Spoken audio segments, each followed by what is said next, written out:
Hi, my name is Dr. Debbie Webster. I am the Department Chair for the Behavioral Sciences. Disciplines in the Behavioral Science Department include psychology, social work, and women's study. I am a psychology instructor, so this video will give you a broader aspect into the wonderful world of psychology. Psychology is the scientific study of human behavior and mental processes. When people think about psychology, the first thing that comes to mind may be factors surrounding mental illness. However, psychology is much, much more and incorporates aspects of everyday life. This video provides a brief overview of topics included in psychology. In psychology, you are going to learn how essential brain functioning is in everything that you do. It is the guiding force behind thoughts, feelings, and behaviors. You will also learn how the different parts of the brain control every part of your body. Did you know that the brain is made up of three parts? The hindbrain, the midbrain, and the forebrain. The hindbrain is responsible for breathing, balance, muscle movement, and your heartbeat. It also plays a strong role in sleep and dreams. The midbrain is somewhat responsible for what we see and hear.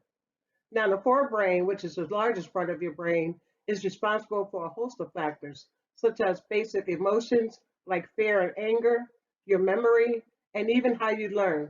The brain is also responsible for sensations and perceptions. For instance, take a look at this video. A little bit confused. Illusions based on figure ground. The brain, as we talked at the very beginning, likes to pull out a figure and see everything else as a background. So these are cases where the brain's not sure what to pull out as a figure because there are two plausible explanations. So the classic vase and face, you can either pull out the white vase and see it against a purple background, or you can pull out the purple faces and see them against a light background. So these are based on, all of these are based on figure ground. This one's kind of interesting because there's multiple things your brain can focus on. Are you going to focus on the two older people staring at each other? Are you going to focus on the bass? Are you going to focus on the guy playing the guitar? So your brain's not quite sure what to pull out. This one's really neat. You can either see it as one woman looking out at you with a candlestick in front of her face, or you can see it as two women looking at each other with a candle behind them. You guys see both of those? So it's the two women, it's their profiles that are staring at each other. There's a whole bunch of these with skulls and faces. I'm not sure what the skill is with the skulls and so forth, but again, you can either see it as one face, this sort of evil-looking clown kind of face, or you can pull out the ladies. And again, another example with skulls. What is your brain focus on? The one larger picture of the skull, or the individual people? Some of them are kind of morbid. Kids playing. I don't know what the kids playing has to do with the skull there. Another example there.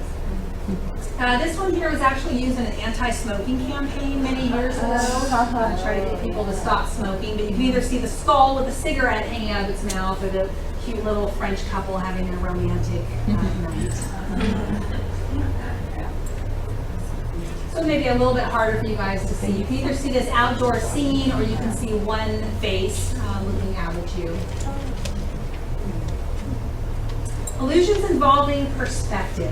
This one is so powerful to me anyway that I didn't believe it, and I had to cut out little pieces of paper in my office one day. These two tabletops are exactly the same size. They're the same length and width. Most of us are going to see the one on the left as being longer and thinner, and the one on the right as being more of a rectangle shape. And it has to do with the laws your brain uses for perspective. We assume that the tabletop, if it's going further away, should be getting closer, and it actually doesn't get closer here. And then the information surrounding the tabletops confuses the brain as well. But I am telling you, you can print this out and cut the pieces for you. They're exactly the same length and width. This is something called the Games Room. If you ever get a chance to see these, they have them like at Universal Studios. They're really fascinating. Obviously, something weird is going on. We have this teacher in his third grade class, and the kid is on the right is way bigger than the teacher. What's happening is that everything in an Ames room is not as the brain expects. Back to our carpentered world, we're used to tiles being perfect squares, or clocks being circles, and walls being perpendicular to the floor, and so forth. and everything in an Ames room has been disrupted in some way. So the brain gets very confused because it violates our expectations. So there's even a better example of this.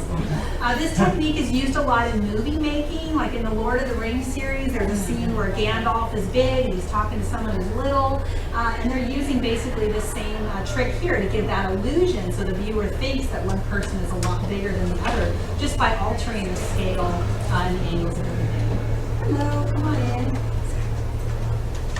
Another example here, which line is longer, A to B or C to D, and they're actually the same length. But the brain is getting confused by the rest of the information presented with the buildings. And so most of us will think that A to B is longer than C to D. Twisted chord illusions, these are ones where you have parallel lines and yet your mind gets fooled and thinks that the lines are moving closer to each other or further. So it's going to look like they're bowed in some way when they're actually perfectly straight. Another example of that, this looks like, it's sort of crooked or that the lines are moving towards or away from each other just by offsetting the light and the dark, fools the brain. And this particular illusion was actually discovered in England, first discovered there in this little cafe outside, and they probably thought that was just, horrible construction and a time job. But it's actually a perfect job, it's just an optical illusion, so it looks like it's not working out well. Another example here, are those horizontal lines bowed or are they straight? They're perfectly straight, but your brain is using the information behind it, and the little detectors for orientation in the eye are getting confused in this case. Same thing here. Those lines are all parallel, and yet they'll look like they're getting closer. Ooh, I don't want to run out of time. Okay, this illusion, also a twisted chord illusion. It will appear like a spiral to you guys, but these are all separate circles. They're just separate concentric circles. Your brain would rather see one continuous motion than see 20 parts in a picture, and so it's going to give the illusion. This is another one there. It looks like a spiral instead of looking at like circles. Those might bow to you guys. Let's see. Illusory contours. One of the things the brain does for us all the time on a daily basis is it fills in the holes. So if we're looking at this panda bear, your brain is just going to add in some information so that we can see the panda bear. So this is a really good feature that the brain has. Unfortunately, sometimes using this same feature, it can actually create the illusion that something's there that isn't. So a lot of us will see this triangle, this white triangle in the center, and there is no white triangle, it's space. And yet the brain has closed that in for you and helped you out by giving you an image that doesn't exist. And that's the case with these as well. So you see the yellow square, and you see that object that looks like a ball, when really there's nothing there, there's only black information on it. Estimation illusions. Let's move, we're going to move forward a little bit. Too many illusions. Natural illusions, I'll just mention something briefly about those. The most common one is the illusion of the moon. You guys have probably all experienced this one, where when the moon is down low by the horizon, it looks huge. And then when it's way up over our head, it just looks like a tiny dot there. And that's because your brain is comparing it to what it's next to. So we have a nice comparison when the moon is against, a set of buildings, and it will look large. When it's out in space and there's nothing around it, the brain has nothing to attach it to or compare it to, we tend to see it as being smaller. Mirage, another example. Okay, relative motion. So these are the ones where you guys are going to start to see movement when there's not really movement there. This one's a pretty powerful one, the snakes. So they look like they're rotating like dials.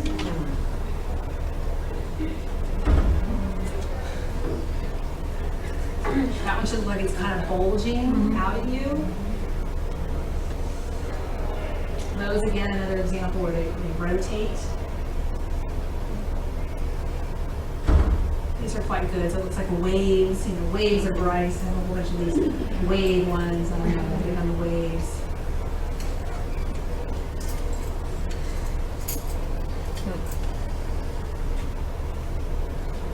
That one should look like it's coming out at you. Getting bigger. I like this one. It looks like cylinders rotating. And if you stop and focus on any one particular spot, then your brain realizes that nothing else is in motion. So when you pan back and see the whole image, when you start to get a little bit confused, and it will look like things are moving. That one might be sucking you in.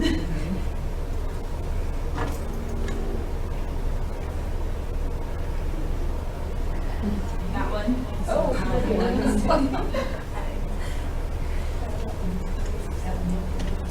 Okay, so optical illusions, they're interesting, they're cool, they're fun, but are there any sort of practical applications and things we can learn from optical illusions? And the answer is yes. It's used in quite a few different fields.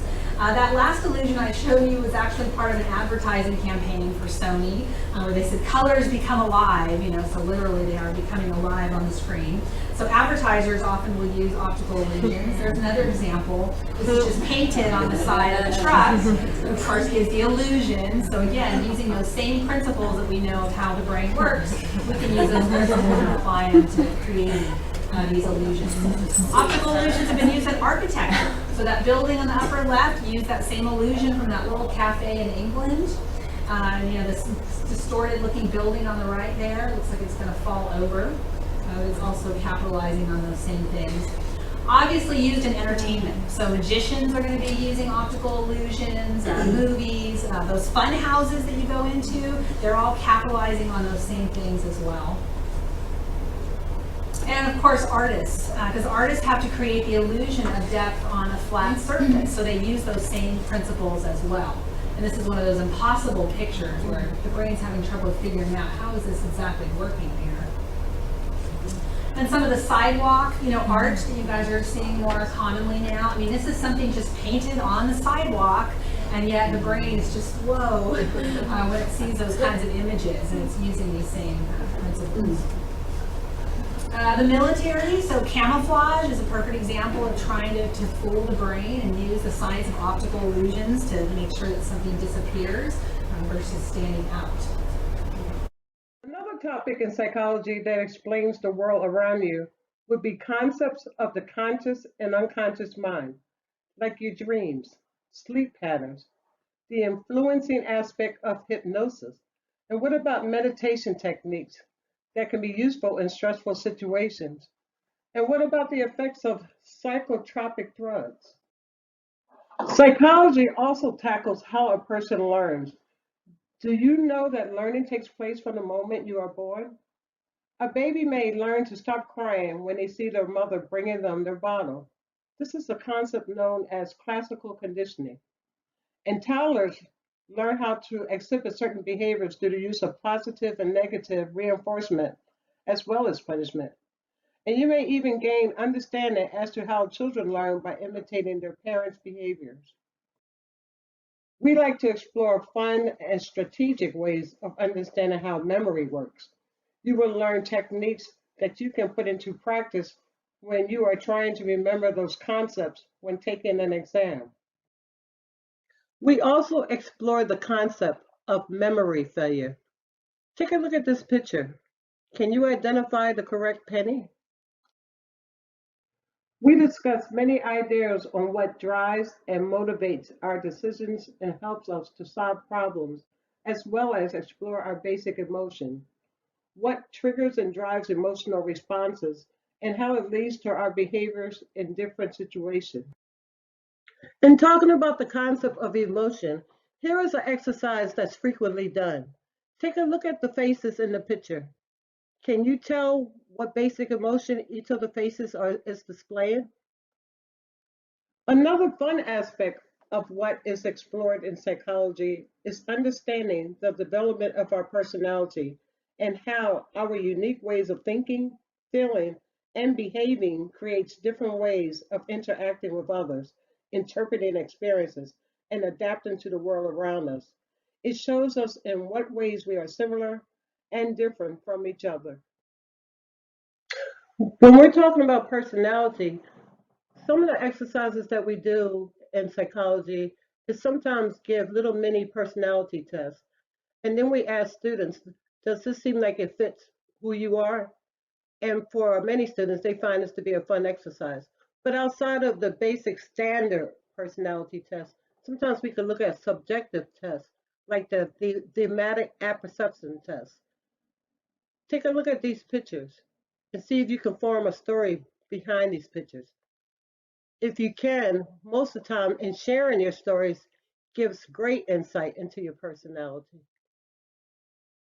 As you can see, many of the ideas we discuss correlate and create a story of how we use our own thoughts and interpretations to interact with others, which is discussed more in depth when we explore social psychology. Social psychology focuses on the influences others have on our behaviors and addresses concepts such as social influence, peer pressure, the power of persuasion, addressing stereotypes, and understanding how race, culture, and ethnicity may contribute to our attitudes of others. One of the biggest factors in taking a psychology course is the strong interest surrounding mental illness. Questions like, what causes abnormality? What kinds of symptoms are likely to be associated with a psychological disorder? And can these symptoms be treated? By studying psychology, you would gain insight into psychological disorders and abnormality, perspective on causes, and different modalities of treatment. When we are exploring psychological disorders, I found that students are most excited when we have discussions on dissociative identity disorder that used to be known as multiple personality. We engage in discussions around the behaviors, the true identity, the host, the alters, and what kind of therapy someone with dissociative identity disorder can be treated. And what about if you are interested in conducting research? Research methods is another major factor in psychology. Have you ever wondered about something and wanted to research the answer to that topic? For instance, does music play a role in your study habits? Or does eating chocolate help you retain memory? Or how much influence does social media really have on people's interpretation of an event? There are so many topics that you as a student can explore creatively in finding this answer to your research question. Taking this class will help you learn the skills to conduct your own experiments, create surveys, view case studies, and design a project that you, as the student, can showcase. We have just explored many of the topics in Introduction to Psychology. There are many other psychology courses you could take to gain insight into everyday life experiences and explore the world around you. Some of these courses are Psychology and Culture, Abnormal Psychology, Human Sexuality, Positive Psychology, Forensic Psychology, Introduction to Statistics, and Developmental Psychology. As a matter of fact, here is a sneak preview of what you would get if you took Developmental Psychology. Hello, my name is Dr. Marion Gibney. I'm retired from the Phoenix College Behavioral Science Department after 40 years. I still teach part-time, and one of my favorite courses to teach is developmental psychology. Developmental psychology looks at change in behavior over time, physical, cognitive, socio-emotional changes. While most people first think of child development, we've come to know that qualitative change happens across the lifespan. 80-year-olds are not just wrinkly 10-year-olds. Many developmental theories focus on childhood because that's where change is most predictable. As we get older, our behaviors are much more variable. While it is relatively easy to describe physical, cognitive, and socio-emotional behaviors in the average 2-year-old, it's not quite so easy to do the same for a 40-year-old. Careers in developmental psychology are richly rewarding. There are many fields that are directly related to developmental psychology, such as child psychology, clinical psychology, research in individual differences, behavioral genetics, but there are also many areas of applied development. Developmental psychology is frequently a requirement for nursing careers. About half of the students in the Phoenix College developmental psych classes plan a career in nursing. Social workers use their knowledge of the phases of development to help families thrive. Many developmental psychologists work in schools, hospitals, healthcare settings, and they work with people of all ages and abilities. Some recent research in developmental psychology looks at topics that are wide-ranging. For example, do the parents' cell phone interruptions influence language learning in toddlers? Well, they found that yes, it does. As a parent is talking to the child, if their phone is constantly ringing and their language learning, talking to their child is interrupted, they find that children learn their language a little less efficiently. Another question, do juvenile murderers deserve life without parole? Are violent video games associated with more civic involvement among youth? Again, surprisingly, civic involvement among youth is associated with violent video games. This kind of makes us question the classic idea that people who play violent video games tend to be more violent. Another question is, what good is a good night's sleep? Is 75 really the new 55? These are all some of the research that was recently written up in developmental psychology journal articles. Well, I hope some of this brief introduction to developmental psychology sparked your interest. The Phoenix College Behavioral Science Department offers developmental psych, also known as Psych 240, in person and online. I hope to see you in class. Well, I hope you enjoyed our video on psychology, and I hope you gained some insight into some of the topics you will be exploring if you took a psychology class. Psychology can be very rewarding, engaging, and exciting. If you want to take a course in psychology, please come visit the Behavioral Science Department at Phoenix College. We are located on the third floor in the Dolby building. Once again, I am Dr. Debbie Webster, and I enjoyed making this video for you.